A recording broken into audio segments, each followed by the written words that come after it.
clear who owns the dam? We own it. We own it. It's our dam.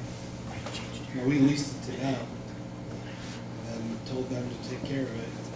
And now it's a quagmire of a dam. I mean, legally, that's the reality of the situation is you've got to figure out whether you're going to put the money in or they're going to put the money in or you're going to tear down the dam. And that's, Tearing down the dam is not free. There is a cost to decommissioning. somebody has to pay to fix this. And I'll guarantee you, if we tear it down, that would be at the city's expense. The dam's no longer there for the county to maintain. We might not have to actually physically remove it, but we would like The to. same size of the maintenance, so what times of seeing so Well, there's some question as to the extent to which there was a maintenance provision. I mean, it's all a matter of interpretation. I mean, you have a relatively straightforward lease that doesn't have a lot of, I mean, there's just not a lot of bells and whistles to it. It was drafted many years ago. And so now they're in a situation of trying to figure out, okay, setting aside the legal ramifications of all of this, what are we going to do with this dam? I can tell you from a legal perspective, if somebody doesn't do something and this dam breaches and has a catastrophic failure, somebody's going to be on the hook for a very large amount of money that's greater than $25,000. There is at least one or two properties on that path that when that water releases, it will damage their property. So my recommendation to you is to say, yes, you don't want to spend $25,000, but you really want to find out what your options actually are with my regard to question that. more is if we commit to 12 and a half, we don't know that someone else is going to count to come up with 12 and a half. Well, and that's true. Make it conditional. And if you do commit to 12 and a half, the number is set. It'll never be less than that. Yeah, what we know would be half 25,000. Yeah. And that's usually the way it works, but like I said earlier, you know. Is it 25,000 is not a good number? No, it's a good number. It's a reasonable number for the study they're proposing. I'm not saying we should be committed to any kind of percentage like that in the future, but we don't know what is going to come of this assessment. You know, has the proper maintenance been done on it? And maybe Is it just old and needs to be maybe it's reached its useful renovated life. or replaced? And we know the renovation utilizing the existing dam is building another dam up against it, you know. A lot of things they'll look at is probably the soil, things like that. To build a new dam, what do you have to do? With rock base or type of ground below it, so. There is bedrock right there, but it's maybe not the highest quality bedrock, and there's some indication of seepage under the dam, below the concrete, above the rock. And, it may not be properly keyed into the rock, and so a new dam could address a lot of those kinds of issues in a much better way than what we did 50, 75 years ago, whenever that was built. So basically, as caretakers or overseers of city property, we need your support of what you want to do if you want us to proceed on this project. I think it's kind of a brainer that needs to be done. Yes, but how we commit to what amount? We would maybe make a recommendation that it's meant to have, not to exceed Up to. 12,000. Well, I think if I remember right, Ron, that day there at the table, someone did kind of present that. I believe that was in everybody's thought process. I think the terminology Jamie had there is very, I think we also add to that we recommend that they drain it at least half of its current level. Well, I talked to Bob the other day, and he definitely, he said he was sure that the county would go 50/50. but DNR is the one that has to approve that, right? Is that what was discussed? The draining, the lowering of the lake, no. There was a conference call with representative of Greensburg and myself and DNR, and they said they would appreciate notification as a courtesy on the part of the locals, be it whoever that is, the city, the county, the Parks Department. But they have no authority, one way or the other, to make us keep the level up or make us lower it either way. We won't get no help from the DNR on this, and I would be very surprised, very surprised. And when we had that conversation, it was both with the Division of Water and the Division of Fish and Wildlife. They worry about these things, or they address these things from different perspectives. So both of the people there are aware of that possibility, and they both said that at the end of the day, basically, we have to do what we have to do. So I think what Jamie's saying is we need to lower the lake and perhaps the middle will die dam or DNR to lessen the stress on the structure, and that's going to have to be monitored. It's now so low, we Going to have to close the valve down and bring some water up, or conversely, if it starts to rise, we're going to have to open the valves up a little more and try and lower it back down. but We this gotta do what we gotta do for short term. Sure. and this needs to be acted on. And of course, this is all predicated on some mechanical valves that haven't been exercised probably since the Blue Bridge was put out there. So there's potential issues about trying to operate those valves. But it does need to be attempted. So as far as the, I guess what I'm asking you guys to approve is that you support the assessment to be done by the engineering company we hired with assessment, and then with the council to decide how to pay for whatever our share may be. It's essentially a request for a vote of confidence. Vote confidence. So, motion. That would be a motion to proceed. Steve make the motion. Make the motion for a vote of confidence.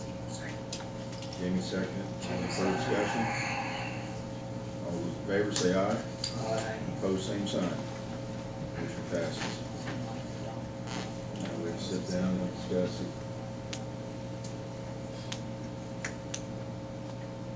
Okay, and you have one more. I do. You ready?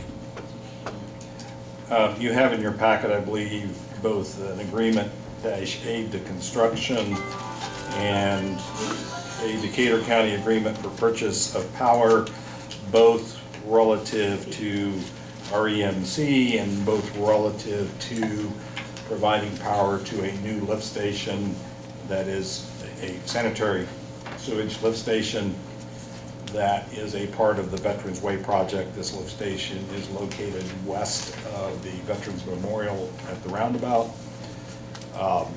REMC is requiring, because of the projected consumption and the cost of extending service to that lift station, they're requesting a preliminary payment in the amount of $12,450 and entering into this agreement. We do get a little money back from estimated usage, and I believe as time goes forward and other users come on that line that we are paying to extend, we will get some money back from that as well. I am not here this evening to ask you to pay for this. However, since you do represent the wastewater department of the city, I am asking your consideration of executing these agreements, because ultimately this lift station will be your responsibility, and then we will go to the City of Greensburg Redevelopment Commission at their next regularly scheduled meeting and ask for payment of the $12,450 as a part of the Veterans Way improvement. We did look around a little bit and tried to see if there was a different way we could get power to it, and anything else we could think of was going to cost more than this amount. So at the end of the day, this is where we are, and there's probably no viable economic alternative, at least not that we could identify. So you're asking us to enter into this agreement? To authorize, I guess, the mayor to sign, since it's set up for a single signature, the agreement aid to construction and the Decatur County agreement for purchase of power. Two separate documents. And that, of course, would be contingent upon the redevelopment commission paying to extend power. At the moment, We're treating this aid to construction as a document? yes, it has a place for signature. You'll see where REMC signed it towards the bottom, and right above it is a place to, Signature amendment? Yes. At the moment, we have a really nice new lift station that has no power, so the only way we can operate it is to take a generator out there and operate it. We're fortunately not in a situation we don't have any users contributing waste to it, so we have time to get this powered up, but we hope to have success in development along Veterans Way, so we hope to have a need for it. So you need two motions? I think you could do it as one motion to approve execution of both documents. So moved. Steve made the motion, Linda seconded. Any further discussion? All those in favor say aye. Aye. Opposed, same sign. That's unanimous. Thank you. Thank you, Ron. Mr. Klosterkemper. I'll try to get out here. I'd like to find a Mr. Weartz of the petroleum industry that we could enter into a contract to analyze these fuel bills. It's unbelievable. I'm gonna start with the one that's the easiest. My recommendation is we accept the bid from Raver Ready Mix, as they were the only bidder for ready mix concrete for 2016. I'll make that motion. Second. Motion been made, Jamie, seconded by Steve. All those in favor say aye. Aye. Opposed, same sign. Motion passes. As far as the quote for the ice control sand, I think any of the bidders are fine. It's a delivered product, it's a straightforward cost per ton. Delivered to the Greensburg Street Department. In this instance, Rush County Stone was the low quote at $9.45 a ton. My recommendation is we award that to Rush County Stone for the winter season of 15-16. Steve moved. Second. Linda second. Steve, Linda second. Those in favor say aye. Aye. Opposed, same sign. In regards to the stone and gravel, I done some planning because I knew Rush County Stone was coming in. I did determine it's 15.4 miles to Rush County Stone, it's 8.2 to New Point, it's 7 point something to Harris City. Based on the size of the load we would be getting and the type of product, it could be beneficial to use one or the other. And because of that, and because we have that option within our specs, I would recommend that we accept bids from both of the entities for 2016. Bids from both on all the items? For all of them? No, well, I think it's gonna matter. In other words, if I'm gonna go get 3 ton of number 8s, I can't afford to drive Rush County Stone. If I'm gonna take a tandem axle truck up there and get 14 ton, then I can justify the cost for the operating the additional 7.2 miles. When it's that close, I mean, unless we have to accept the lowest bid, we can show reason not to, because you're gonna have 1 or 2 people drive to Rushville with the equipment and the cost of going back and forth. Correct. So you're not gonna save anything. On some instances, you're not. In other words, if you can send a truck with a driver and you're going up, let's say, for example, especially if it's something where we don't have to have NDOT approved stone. For example, we've done some remodeling, rearranging of our backyard. We can go up and get anything. It's $5.50 a ton versus $8.75. I honestly just don't know the answer if you're allowed to, if you are permitted to accept both bids. We have in the past. I have seen other governmental. And I have been to many governmental meetings where they actually accept all bids. I'll trust you guys, because And that would be my recommendation for this. In other words, let's get the best deal we can at each individual So instance. you're gonna. It's gonna depend on. Are you allowed to consider that, Mark, Yeah. the cost of going after it? You can specify that. You can specify. If you take anybody's bid, you can go wherever you want. I think you have to look at it a case-by-case basis to save the money that you can. And if we accept all bids, we have the option to go whichever one we so choose. So long as we have that option, as you say, Sure. by law, Trust you guys. I will say this, I would like the record to reflect that the reason why you are entertaining the possibility of accepting both bids in lieu of simply the lowest bid is that given situations may alter which bid is actually the lowest Correct. in terms of in terms of actual cost. So therefore, it is more pertinent for the acceptance of both bids to give the city the most flexibility to have the lowest cost per situation. You don't like bridges? Yeah, I did. It's Accept recorded. both Gene's- bids. Accept both Yes, accept bids. both bids. He just likes to put legal jargon with it. I We say have accept it. both bids. Take, Thank you. Do you need to look into it after tonight? I will look into it for my own edification, but I think you can make your motion tonight, and if necessary, I'll come back and say that we can't do it, but conceptually, I don't know why you wouldn't be able to do it in exactly this situation, where you do have multiple variables. it's not like buying Well, I can- equipment in Greensburg that costs a little bit more in Greensburg than it does in Annapolis, because it's a one-time deal. And they're bringing it to you. Yes. Yes. I do know for a fact that the county used to get bids from Harris City Stone, a separate bid from St. Paul Stone, a separate bid from New Point Stone.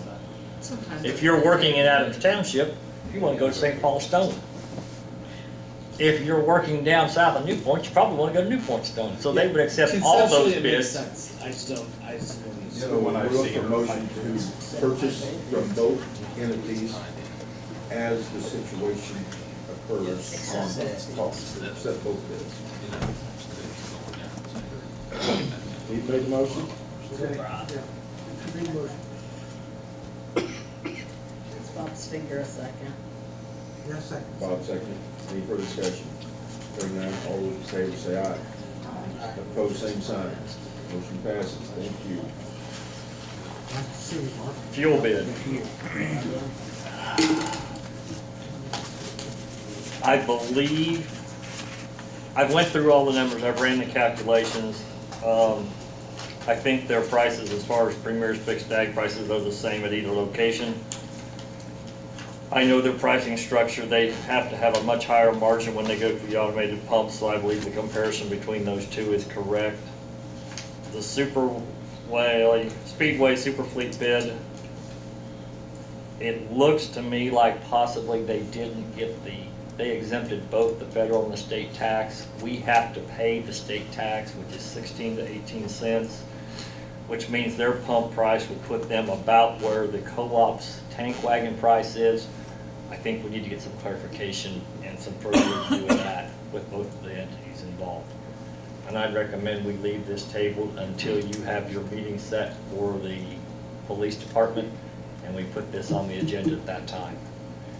If necessary, we can maybe have a representative of both come here and explain their bid to us, to verify that we are actually comparing apples to apples when we make a decision. So we can table it. And hold the table. How we doing on this year? Okay. Throughout the entire spring, summer, and early fall, the fixed price was a great deal. If you remember, I have the storage capabilities to take unleaded gas, so I did. So it's costing me a little bit in those months. Early in the year and right now, the floating price on the tank wagon delivery has worked out to be beneficial. So it's probably going to be pretty much, for me, it's going to be the same as everybody else, but throughout the course of the year, everyone has saved. Diesel fuel is $2.12 for us and has been throughout the year. And if you look what the pump price of diesel fuel has been from January through the end of the year, we're way ahead of the fixed option. But the fixed option here is a 42-cent premium if you look at the comparison. It's hard to justify 42 cents. Last year was 21.5 cents. So it's a hell of a lot higher for this coming year, and I don't know if we can justify that. We'll have more information when you have your next meeting. Thank you. You need a motion to table the fuel. Have a motion to table fuel bills. Jamie? Second. Linda? All those in favor say aye. Aye. Opposed, same sign. Motion passes. Thank you. Now, is there anything else from the board? If not, entertain motion to adjourn. Make a motion.